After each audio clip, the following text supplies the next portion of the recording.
we want to have a really easy way for someone to do two things. First is to recognize like this site is for me for whatever reason that is. And second, for them to like metaphorically raise their hand and say, I want to be a part of this by giving you their email, and for you to be able to continue that conversation with them once they leave your website, because it's such a like quick, split second thing that's going to happen when they view your website. And if they're not clear that it's a website that's for them, they're going to leave and they're not ever going to remember to come back.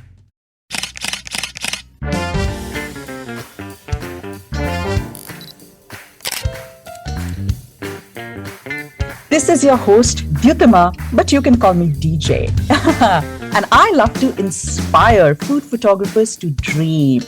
I spent 15 years as an architect studying buildings and constructing hospitals before taking the biggest leap of faith of my life, which was setting up a food styling and food photography business right from scratch.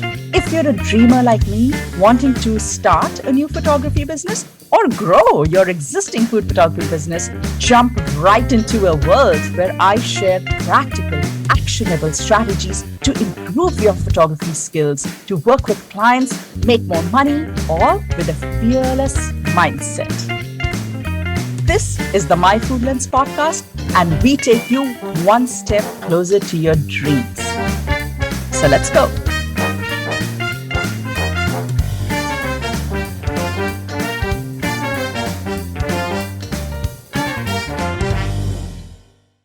Today, I have a very exciting guest who is joining us. Her name is Madison Wetherill. And what's interesting is that she is a food blogger turned web designer. Wow, I love it. I love it because she can put so much into perspective when she does her web design, because she comes from a place of creativity, of food blogging, and she knows exactly how this industry runs. And today we're going to have a terrific conversation where she's going to enlighten us. I say enlighten us because there are so many things about web design that I don't know myself. She's going to enlighten us on social media versus website. What should we really be thinking about? And as photographers, do we really need a website? Like, really? All right. So she's going to tell us a lot about that. Yes or no. We're going to talk about what makes a good website, what drives people away, what repels them, but also what attracts them. And if you're a photographer, or you're a blogger, what is the one thing that you should really be thinking about when you put a website together? Should you be spending money to create a website, or should you DIY it yourself? So I think Madison is going to come from a very different place today. She's going to give us some pointers that we might not have thought about when we think about web design. So for me, when I think of web design, it's all about fonts and logo and color, and I get all caught up in the technicality. I think Madison is going to bring a very fresh perspective, and she's going to leave us with a lot of food for thought. So you might think that you don't need this, but boy, do you need this. So are you ready? Should we welcome Madison? Here we go. Hi, Madison, and welcome to My Food Lens podcast. It's always special when my guest is a fellow podcaster. So welcome. Thank you so much. I'm so excited to be here and excited to chat again. Yeah, I don't think we've had a web designer on our podcast before, so that makes this exciting. But also, I think I'm very intrigued, Madison, by your career trajectory. You were a food blogger and now you're a web designer. So you're a food blogger turned web designer. I find that so intriguing. Why don't we just start there? Why don't we start a conversation there? Tell us a little bit about how that came about and what you're up to currently. Absolutely. So if we go way back, so it's about 7 years ago that this all, actually, I should say it's about 11 years ago is actually when I first kind of dipped my toes into, let's just say, the waters of freelance work and blogging and all of that stuff. What happened was my husband and I got married. I had 1 year left in college. And then when I graduated, I found that I had all of this free time on my hands because I was working 40 hours a week at my corporate job, and that was it. I didn't have any other side jobs or, classes at school and anything like that. And so I was like, what am I going to do with all this free time? So I decided to start doing some work on Etsy, just designing logos for people or business cards or whatever. And then I also started a blog, kind of more of a lifestyle blog, talking about our adventures in marriage.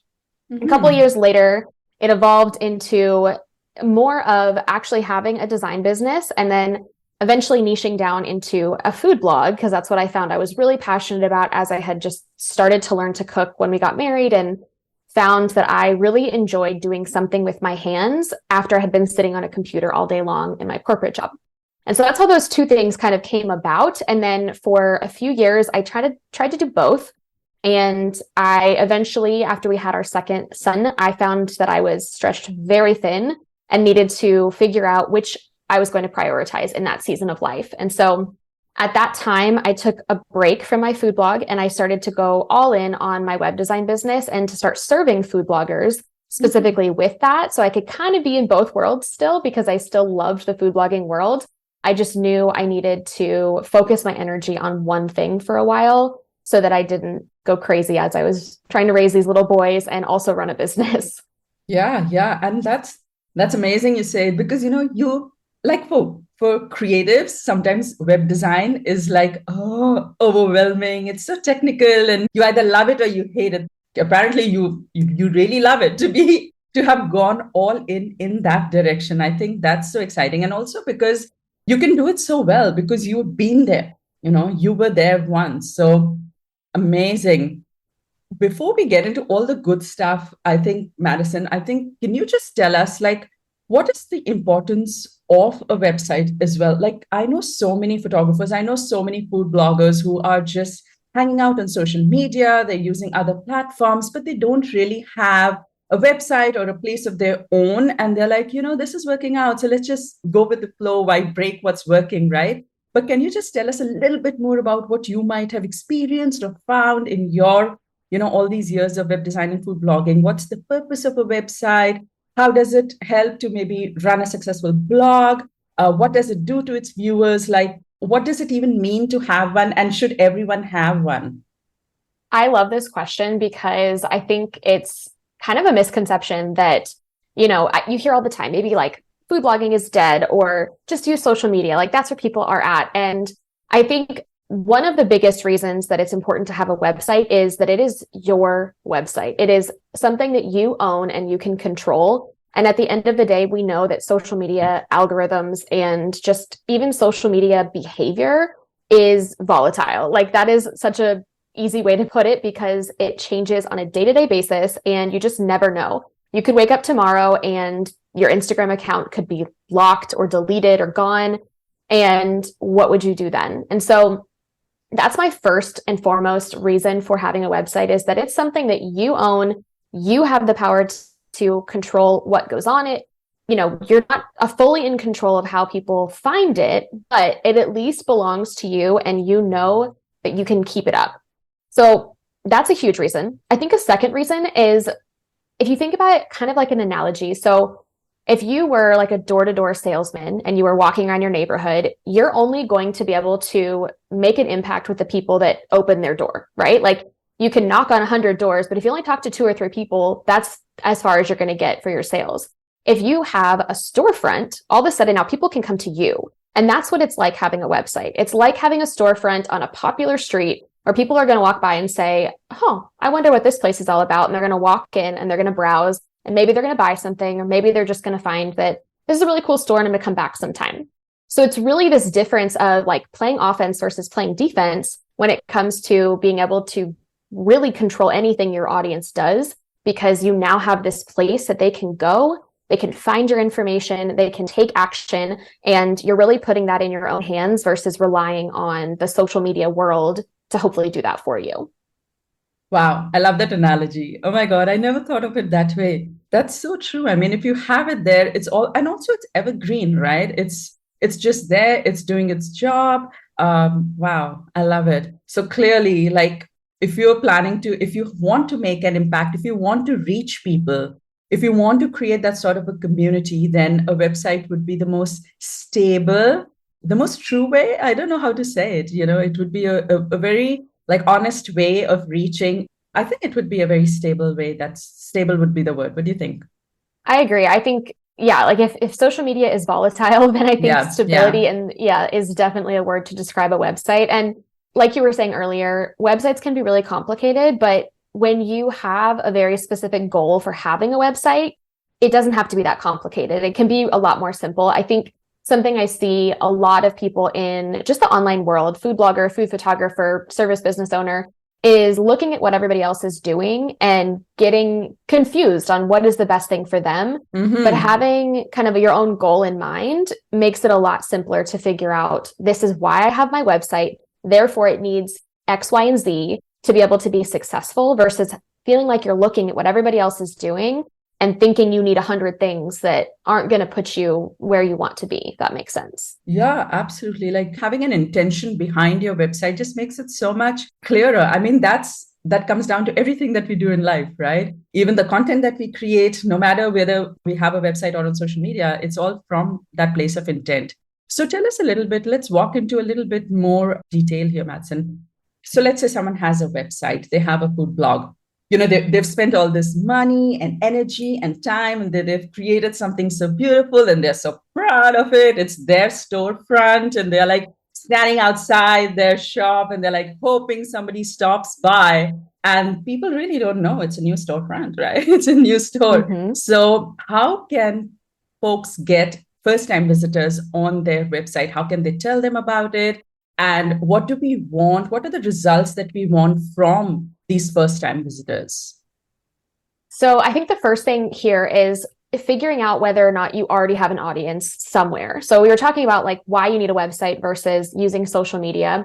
But I want to say, like, if you are someone who does have a social media following already, like you're an Instagram influencer, or you have a YouTube channel, or even as a food photographer, maybe you have a client list. If you have that already, really all you need to do is just talk about your website a lot to get people to hop over from those platforms. But if you're somebody who doesn't have those platforms, or you're trying to build this audience through your website, I think the most effective way to do this is through organic search traffic. Now, for food bloggers, that's going to be music to your ears. Creating amazing content that people are looking for is the key.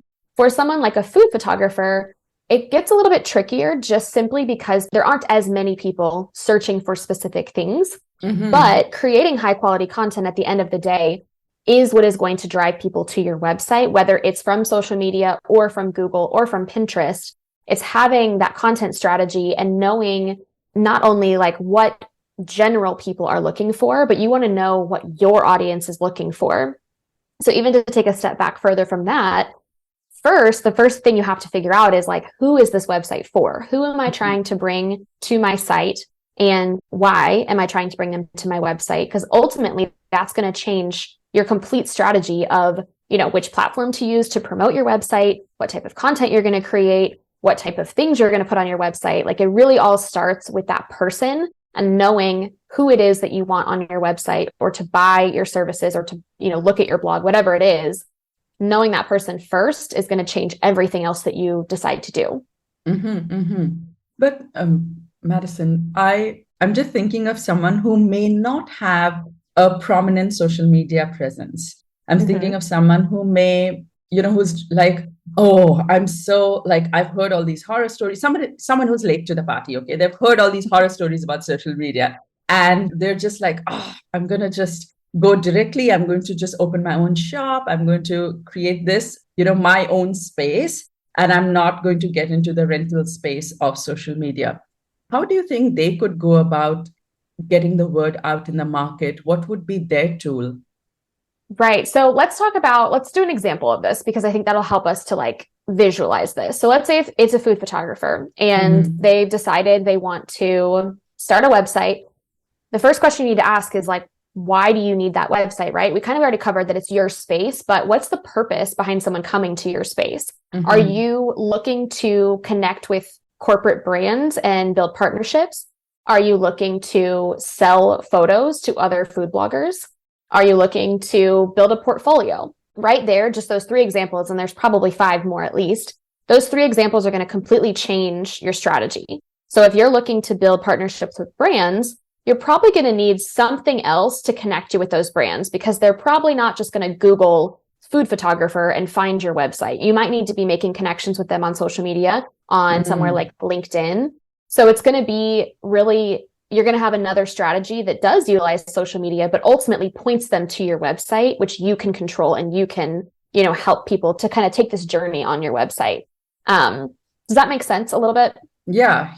I think you just got, I mean, especially when you're getting started, from what I hear is especially when you're getting started, you have got to take the support of other platforms to kind of channel in, because no matter how much we want to and choose to ignore it, the point is there are people there. That's where a lot of our ideal audience is sitting. That's where our viewers are sitting. We want to bring them in. And, if you have a product, you would go to an event where you know that the customers are going to show up. If you have a food product, you would probably go to an expo or a conference where they're showcasing, maybe you're into a green product. So you'd go to a sustainability conference and showcase your product because you know that your customer is going to show up over there. And so I guess that's what my interpretation is of your reply. And that is that you've got to show up in places where you think your ideal audience might be hanging out. And that's how you kind of tell them and channel your energy in bringing them, telling them that here's where you need to be, here's where you can find me.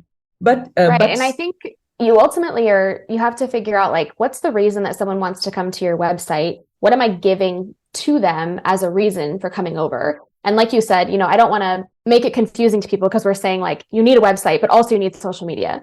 Really, at the end of the day, social media is not designed to really, they want to keep people on their platform. They're not necessarily going to say, like, leave our platform and go to Duto's website. They're going to say, like, stay on my stories, keep scrolling. They're going to do all of that stuff. So you utilize it to a point, but at the end of the day, you want to get people off of those social media platforms onto your website.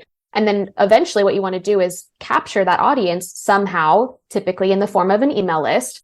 But in order to do that, you have to give them something of value that they care about and a reason for them to stick around. So, that's a huge part of it too. But to your point, when you're starting from scratch, it's very difficult. It's an uphill climb to just try to get people to organically find your website if you're not creating content with that in mind. Again, that's, perfect example is food bloggers here. But for someone like a food photographer, you really have to think about, like, who is my ideal client? What might they be searching on Google that would bring them over to me? Or where else are they already hanging out that I can go and connect with them there and point them to my website that has all the good information that they're going to want to know or need to know at the end of the day. But yeah, I think it's not a this or that, it's a this and that. Like, how can we use both of these things to build this audience? Ultimately, knowing that our website is built in a way that is going to give them what they need, we just have to get them there first. Right. So I love that. I love that you say that it's not this or that, it's this and that. Makes perfect sense to me. So let's say we have this new shop. We've told people, hey, we are here. We've told people that we are new. Come check us out. We've got the shiny new website. We've got all these first-time visitors. They are hanging out and that's it. They've come, they've checked out, and they've left. So that's not the end that we want, right? We want them to come back to our website. So how do we do that? So I'll give you two examples. One that's a food blogger example, one that's a food photographer example. And I have firsthand experience with this from a food photographer perspective, because something I've been doing on my food blog is hiring food photographers to work with them and to, buy their photos and things like that for my food blog. And I know that I don't want to forget about that person, but sometimes it's very hard to find somewhere to sign up for their email list. So if you are trying to build a loyal client base, you need an email list. Like, that is how you're going to tell people when you have a new product or you have availability on your calendar. This is not going to be, I don't think this is as much for, like, working with corporate brands. If that's what you want to do, I think that's a whole different strategy. But if as a food photographer, you're looking to work directly with other food bloggers, then you need some way for them to keep in touch with you. And at the end of the day, we have to remember people move so fast. And if we don't give people a very easy way to sign up and say, yes, I want to be a part of what you're doing, like you said, they're going to come and they're going to leave and they're going to forget about it altogether. So either way, food blogger, food photographer, we want to have a really easy way for someone to do two things. First is to recognize, like, this site is for me for whatever reason that is. And second, for them to, like, metaphorically raise their hand and say, I want to be a part of this, by giving you their email, and for you to be able to continue that conversation with them once they leave your website, because it's such a, like, quick, split second thing that's going to happen when they view your website. And if they're not clear that it's a website that's for them, they're going to leave and they're not ever going to remember to come back. Yeah. And it just comes back to the point that you said, that you have to create it with that one person in mind. You have to know exactly who you want should come for the first time. and then return and stay and want to come back again and share your email list and be a cheerleader for you. And it all comes down to who is that one person that you're targeting. I love it. So you brought up a very important point, Madison. That's if we are in the commercial world, if we are targeting corporate clients, then our strategy is a bit different versus other collaborations or brand partners. So can we just talk a little bit about that? Because I feel like, I'll give you my example. For me, I feel like, and I don't know if my website is done the correct way or not. So you can tell me a little bit more about that as well. So I am a commercial photographer, all right? And I have a website. My website has a portfolio where I can have corporate clients come in, look at my work, hire me. But I also have a community that I support. And I create resources for them. This podcast, the blog, everything is a resource for them. So I feel like I have two segments that I kind of want to support through my website. So are there any considerations that we can keep in mind if we are looking to, not only just attract visitors and our community, build following, all of that, but also, clients or brand partners? Like, are there any things that we can keep in mind? For sure. So the first thing I want to say is that while, yes, you do have this like sub community or like sub reason for having your website, that actually provides credibility for you as a food photographer. A brand who comes to your website and sees that you have this community and this podcast and all of these things is immediately going to know, like, she knows what she's talking about. You wouldn't be like a novice, brand new food photographer teaching all of this stuff. You must know a little bit of something in order to be able to teach it. So that's one thing to remember too, is it isn't just about like the content you're putting out there, but it's the expertise that you're showing. So for you, I think all of those things play well together. Something that I would say is super important for anyone who is looking for a brand partnership or a client of any kind on their website is making sure your contact information is very easy to find. I cannot tell you, this is food bloggers too, I cannot tell you how many times I've maybe seen something broken on a website and wanted to email the person just to kindly say, hey, this thing is broken, can't find an email address. So you want to make sure like if you have a contact form, that's great, but also put your email address there because you never know if that contact form is working. And we don't want to make it hard for people to get in contact with us and to hire us. So that's another thing to consider too, is are you making it really, really clear how someone could hire you or if you're available for hire in general through your food photography website? If I go on there and I want to hire you, like let's say I go onto your website and I want to hire you to do photos for my blog, I should be very clear whether or not that's something that you do when I go to your website. Or if you work with brand partnerships, that should be very obvious to me. So those types of things that are so second nature to us are so not clear for somebody who's brand new to you. I've never met you before. I'm walking into your storefront and I want to know what you have to offer. You want to make sure that that is crystal, crystal clear to somebody who has never, known anything about you before. Wow. Yeah. And I think the mindset that I had when I had created this website, we did it in-house. We didn't have a web designer. My husband helped me out. But I think something that I had in mind was that I asked myself, who am I? I am a photographer. So as a photographer, what is the one most important thing that I need to put out? What is the first impression that I need to make? And that is beautiful visuals. Like that's my primary purpose. And what's my primary job? My primary job is to shoot photos for clients. So I took that as my, the foundation of the website. And that is the first thing that you see. And then there's a layer of everything else that I create for the community. But really making a point that I'm not a food blogger or I'm not a recipe creator, but I'm a photographer. That is the kind of impression that I, just having a photo gallery or something as your starting page. That's what I had in mind. So just keeping a purpose, your primary purpose in mind when you create your first impression or the primary purpose of your website. I thought that was a way to go. What do you think? I agree. I 100% agree. And I think that's something for food bloggers to take away too, is like when someone ends up on your homepage, like, is it really obvious to them this is a food blog? Like it shouldn't be confusing. Like, is this just like a website that has a bunch of pretty photos on it? Or is it a website that I'm going to be able to get recipes from? Really, no matter what industry you're in, whatever kind of website you're building, like it just needs to be so obvious. And I think sometimes we're so close to what we do in our own work that it's hard to be as clear as we need to be.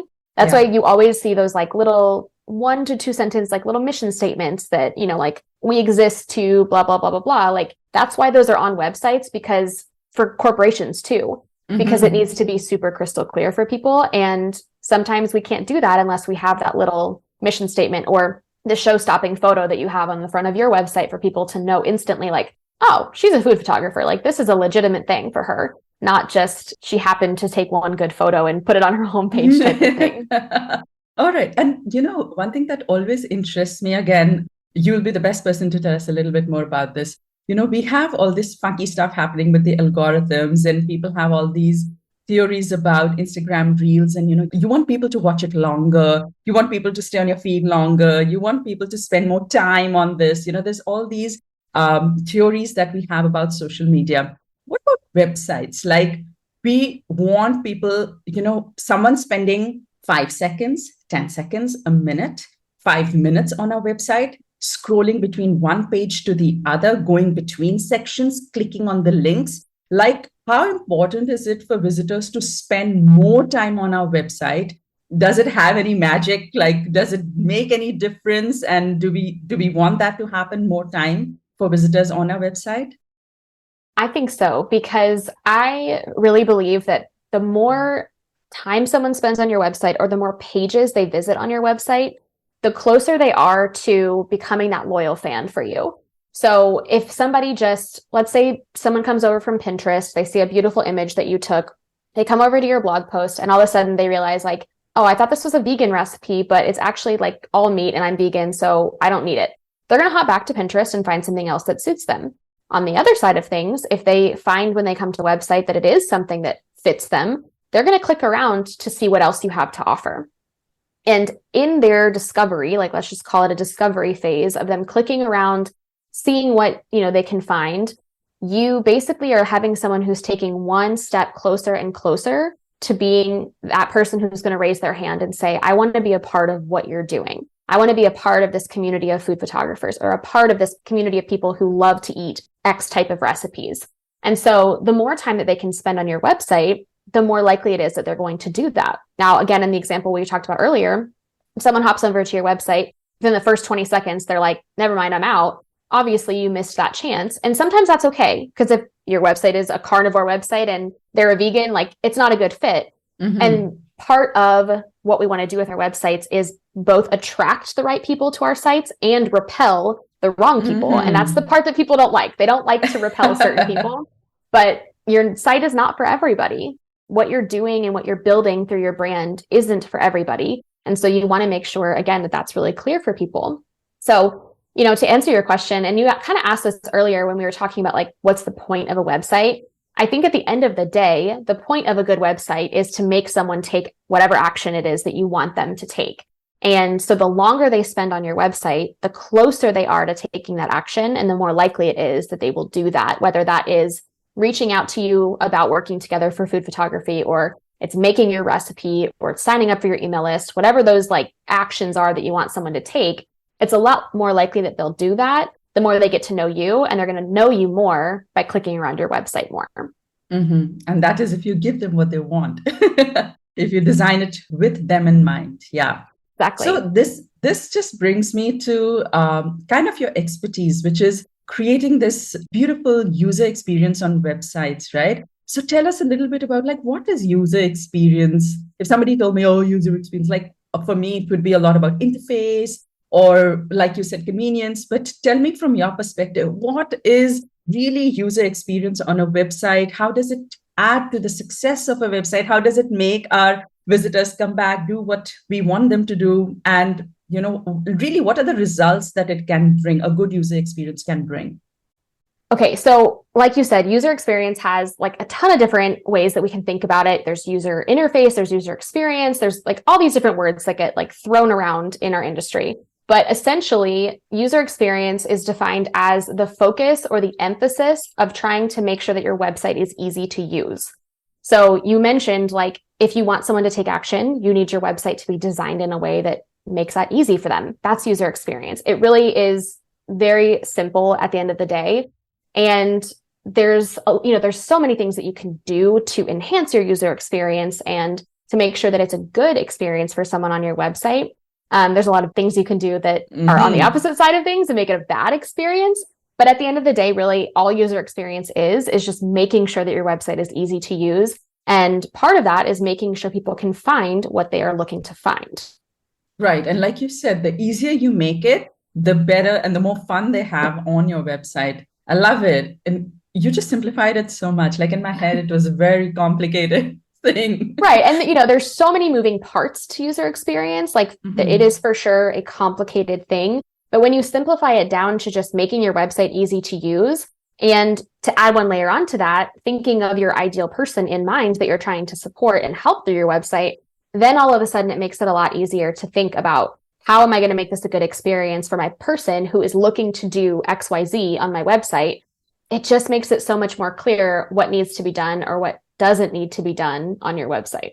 And so how would you say that this has, it impacts page views or the amount of time that people spend or the things that they want us to do? Like, what are some things that we might do, we might not do correctly or not think about when we are putting together the website, from a user experience point of view?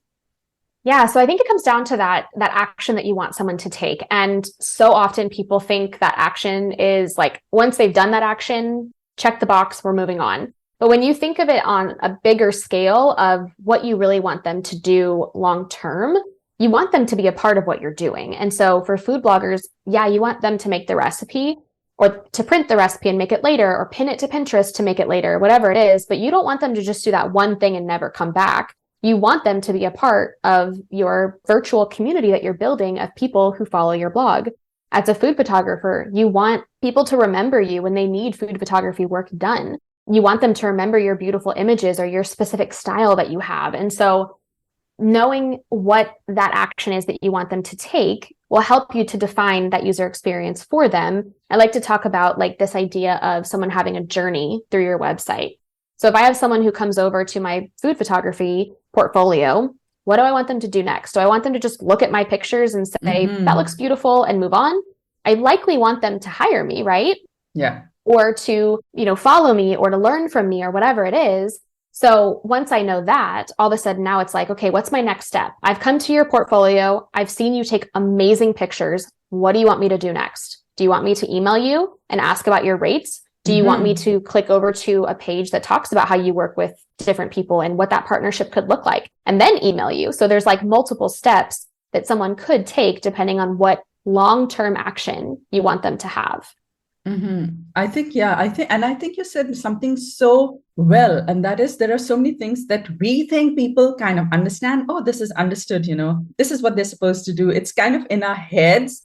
But until we don't have that call to action really spelt out, really in your face, contact me for blah, blah, blah, or, do that. Or you said, put your email address twice, or with the contact form, just give them everything they need so that it's very clear. Because sometimes we don't understand. We might appreciate, admire something and then move on, never come back. But yeah, if you want people to take action, you have to tell them what action you want them to take. So, and a good user experience just makes it easier, more joyful, more fun, more memorable for someone to come back. Love it. So, Madison, we've talked about so much. Like, I think you've given, especially, I think a lot of food bloggers already have websites, but I feel a lot of food photographers don't really give it so much thought. They feel like social media is their portfolio. That's where people can connect to them. But I think you've really enlightened us about, the importance of a website, how we can bring people in, how we can make people stay, how we can make it easy and fun for them. But why don't we end our conversation with something, a little bit more dramatic? Why don't you tell us? I can't wait. Why don't you tell us like some big mistakes that, folks can make, whether they're food bloggers or food photographers, that they can make when they create a website? Oh, where do I begin? You're right. This is dramatic. Dramatic. I think we've kind of covered this, but I'll reiterate it, this first one, which is just not having the clarity of what the purpose is of your website. If you're a food photographer, there is no need for you to be creating necessarily like recipe posts on your website, unless that's another part of your goal. I always think about this too, like even going back to this idea of the content strategy. If your goal is to grow traffic to be monetized through ads, your strategy is totally different than if you are a service-based business owner who is looking to, work with clients one-on-one. So I think that's mistake number one, is just not having that clarity of what the purpose is, why you want someone to come to your website, why do they come into your store, and what are they looking to buy? I think the second big mistake is making the user experience on your website too complicated or too difficult to use. So some examples of that is not having that clear call to action of what you want them to do, not having like a very clear navigation menu on your website and making it easy for people to find the next step or the page that you're looking for them to find. It also could be things like having too many things happening at once. A lot of blogs are very notorious for this, having 7 different pop-ups. You're asking me to subscribe to your email list and sign up for Facebook, and make sure you pin this thing, and here's an ad. And it's just like, I can't even read the headline of the website before I'm overwhelmed. So keep things simple, focus on that priority goal that you have, and let the rest of them go. Yeah, I think those are the 3 biggest ones that come to mind is, the lack of clarity in the purpose of the website, not having the clear call to action, and then finally having too many things bombard you at once so that you are just overwhelmed in, the first few seconds of being on a website. I love it. I love it. And especially the last part, I feel like we want to put everything out there. We are like, oh, just put, we love this, we love this, we love this. Like put all your life's work on that one page. We love to do that. So I think that's such a great point, that the easier, the simpler, the more laser focused your call to action is, the higher the chances for somebody to take action on it. I know that was supposed to be my last question, but I feel like I really need to ask this question. I can feel my audience. I can feel my listeners in my ear right now. And I feel like I need to ask this right now. And especially because I said that I created a website. I didn't hire a web designer. I had my husband design it for me. We sat together, we chose a theme. We spent time on our logo, on our fonts, things like the visual part of a website. But it was not easy. Like it was time consuming. There was a lot of learning in it. But at the same time, when I created it, it was very budget friendly. So I want to hear your thoughts. I know you're a web designer, but I genuinely, honestly want to hear your thoughts on doing it yourself versus hiring a professional or a web designer to do it. Who should hire a web designer? What you should keep in mind, and is there a preference? Like, do you think someone can easily DIY it, or do you think it's always better to go the professional way? So the short and sweet answer is that it's not always better. I mean, I think there's a season for everyone where it makes sense to invest in your website in that way. But when you're just getting started, and, you can go 2 different ways. If you're just getting started and you have 0 technical experience and you literally cannot do it yourself, then I think it's a worthy investment. I see so many people who spend hours, months, years trying to DIY their website, and it stops them from being able to create the content that they need to create to grow their blog and to, reach that new level, or to work with brands or whatever it is that you're trying to do. So there's that side of it where it's like, if you are not tech savvy and it is going to keep you up at night to try to do this yourself, it might be worth investing in it. But at the end of the day, if you don't have the money to invest in it, but ask yourself, like, how many clients would I have to work with in order to save up this money to be able to hire somebody? You don't have to hire the best person in the world at the beginning. You can hire somebody to help you just get the bare bones and get it started. I think for somebody who's a little bit more established, you have to really ask yourself, is your website doing what it should do for you? Is it bringing you clients? Is it helping people to reach out and hire you? For food bloggers, is it helping you to build your email list and help people browse more content and stay on your website longer? Is your website so cobbled together and broken that people are having a terrible user experience? You have to ask yourself these questions to figure out if it's even a priority. But I think at the beginning of it, if you don't have a website and you're looking to just get started, if you can build a basic website on WordPress, I think you should do that, and then let yourself grow into, what you need in that next phase as your business grows. So it's, I think there's always a case for needing to hire it out if you are not tech savvy person and it is just going to make your life miserable. Yeah. But ultimately, at the end of the day, there's definitely an opportunity to DIY and to know that in another season of your business, you'll be ready for that investment of a bigger and better website.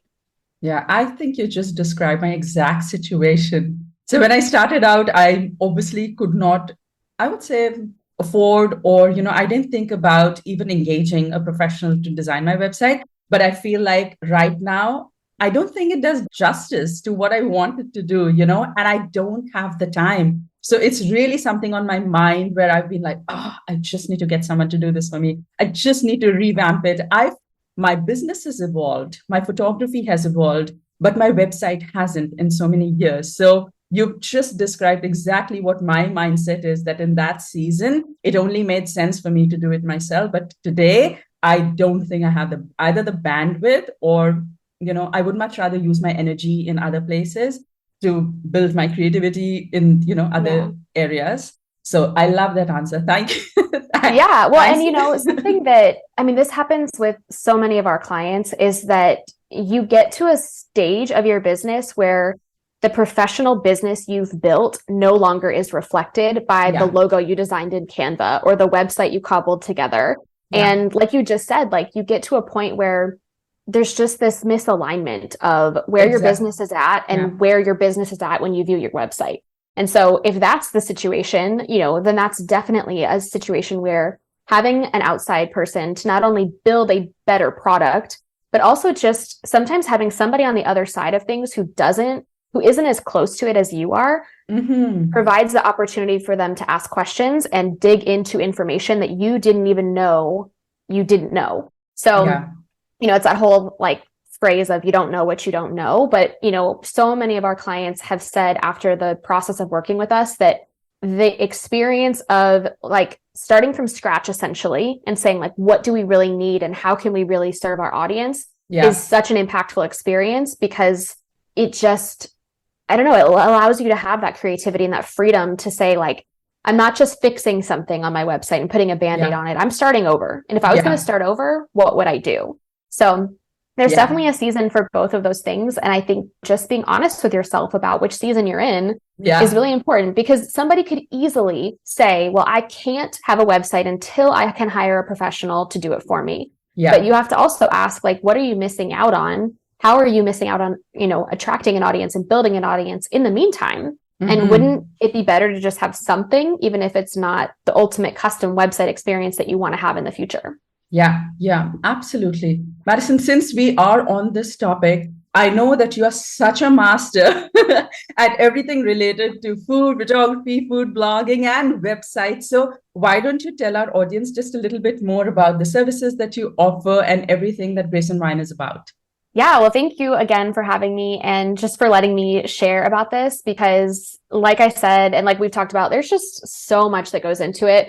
I will say that if you enjoy kind of these nerdy conversations about strategy, design, user experience, all of that we have, my podcast is called The Vine Podcast, and I love to talk about user experience over there, as well as other topics about building your audience and building a brand and all of those things. So definitely would encourage people to go, since they obviously love your podcast, they would hopefully enjoy listening to that. So that's the Vine Podcast. And then at Grace and Vine, we have a couple of different ways that we work with clients, starting with, our biggest offer is our custom website package. That is really designed for people who are more established in their business and, who have a bit of an audience. They've got traffic to their website, all of that. They're just really looking to match the professionalism that their business has grown to with that website experience. And we have all the way down to our branding package that we work with, if you're looking to have your logo designed and really to get clarity on who you are serving through your brand, then that's a great package for you. And then we also have a day package called Designer for a Day, where we're able to go in and make all of the fixes that you have been kind of putting off on that to-do list in a day. That's really meant to be something to kind of hold people over while they're waiting to be able to be ready for that custom website experience. So we love to work with all clients in all different stages through those packages. And it's just been a fun journey to build that over the years. And I just find it incredibly interesting that you've built a whole podcast around it. I think that's just such a great resource for someone to understand this better. So thank you, Madison, for being here. You've just enlightened us on something that, we've probably never spoken about on this podcast. I'm sure there are lots of takeaways for me. And I think those who don't have a website are definitely thinking about it now. So thank you so much for being here today. Absolutely. Thanks for having me. So that was Madison. And didn't she just enlighten us about this whole world of websites I mean, there were so many takeaways for me, right? Right from just understanding that the website is the most basic, the biggest foundation that we can build for our creative careers, right? If we want to build a following, if we are photographers, bloggers, any sort of content creators that wants to build a following, a community that is truly ours, that is reflective of who we are, that is something that we call home, then it is a website. I mean, that to me was the biggest takeaway, that we cannot underestimate the value of having a website. And then comes the next question of how we do it, whether we hire someone or not, what goes into it, what's our mindset, what's the technicality that goes into it, all of that. But the bottom line is that if you want people to take action on your content, all this effort, all this hard work, all this creativity that you are anyway putting out on the world, you can actually channelize it. You can use it in a very different way. You can make better connections with your audience through your website. It's evergreen. It's there. It's truly yours, like I said. All right. So I hope that you found this episode helpful. If you have any questions, you know where to find me. You can email me at hello@myfoodlens.com or always on Instagram at Dyutama_myfoodlens. All right. So I hope this makes you think whether to revamp your website or to create one. Okay. So go get cracking. I'll see you next week with another episode. Until then, bye-bye.